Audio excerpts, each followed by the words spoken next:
Machado de Assis, mestiço, filho de um mulato carioca, pintor de paredes, e de uma imigrante açoriana. Tornou-se o contista mais excepcional da língua portuguesa e um dos poucos romancistas brasileiros de interesse universal.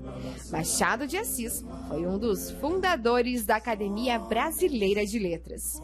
Família Rebouças, homenageados com nomes de avenidas, túnel e até um bairro inteiro.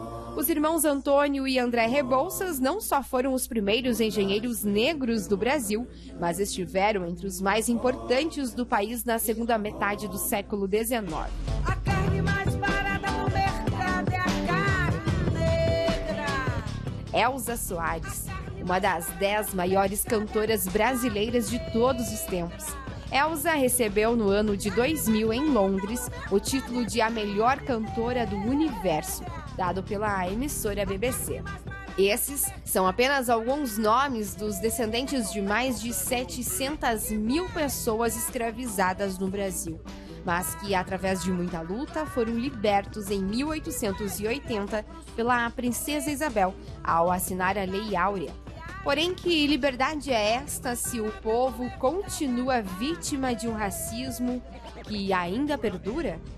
O racismo vai muito além da discriminação e do preconceito, diz muito a respeito da maneira que pensamos. Mas apesar de termos consciência disso, nós vivemos sim em uma sociedade alicerçada pelas estruturas raciais. O Brasil foi o último país a abolir a escravidão. Principais motivos? Políticos e econômicos. Havia uma preocupação muito grande com a continuidade do trabalho, né, das pessoas que se tornariam ex-escravizadas. E é claro que isso contrariava interesses econômicos, né, principalmente os grandes proprietários agrícolas, né, que utilizavam ainda de forma muito significativa do trabalho de pessoas escravizadas.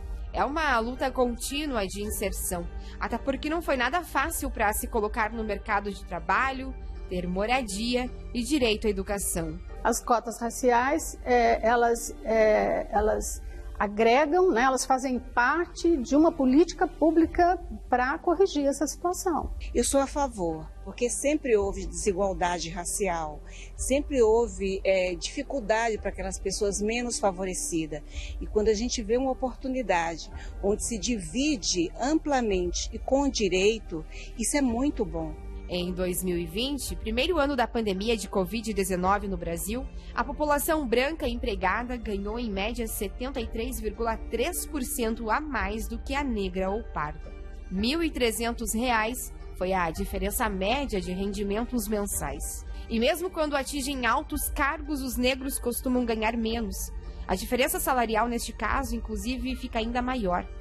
Para se ter uma ideia, pessoas brancas com ensino superior completo receberam em média R$ 33,80 por hora trabalhada em 2020, enquanto as pessoas negras pouco mais de R$ 23 no mesmo ano, ou seja, são 31% a menos. É uma grande linha de continuidade que a gente tem.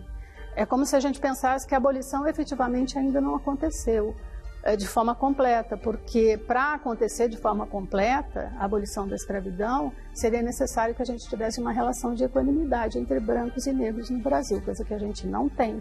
Isso é normal, isso nunca vai acabar, né? Só se essa adolescência agora, essas crianças mudarem, né? Colocamos aqui 3 tipos de racismos inclusos na sociedade. Reverso.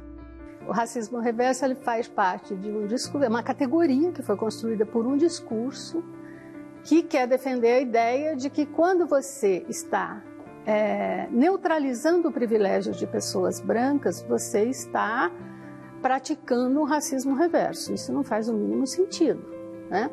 Porque o que se faz com as políticas públicas, por exemplo, de acesso à universidade, não é você privilegiar uma pessoa negra. Isso seria racismo reverso, mas não é isso que se faz. O que se faz é dar para essa pessoa negra um direito que lhe foi negado desde sempre. Estrutural. É aquilo que sustenta tudo. Então, nos ajuda a entender que o racismo ele é a base da nossa sociedade. Ela funciona da forma como é a partir desse racismo que foi praticado ao longo da história. Institucional. Então você pega, que instituições? A polícia. Persegue muito mais, prende muito mais arbitrariamente, inclusive pessoas negras que pessoas brancas. Isso é um racismo institucional. A polícia é uma instituição, né? Uma instituição do Estado, inclusive. As casas de representação parlamentar, né?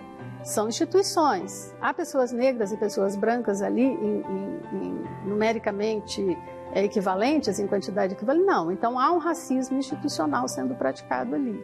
A luta pela igualdade e liberdade, podemos dizer que ainda é árdua. E mesmo após 134 anos de história, a busca pelo espaço continua.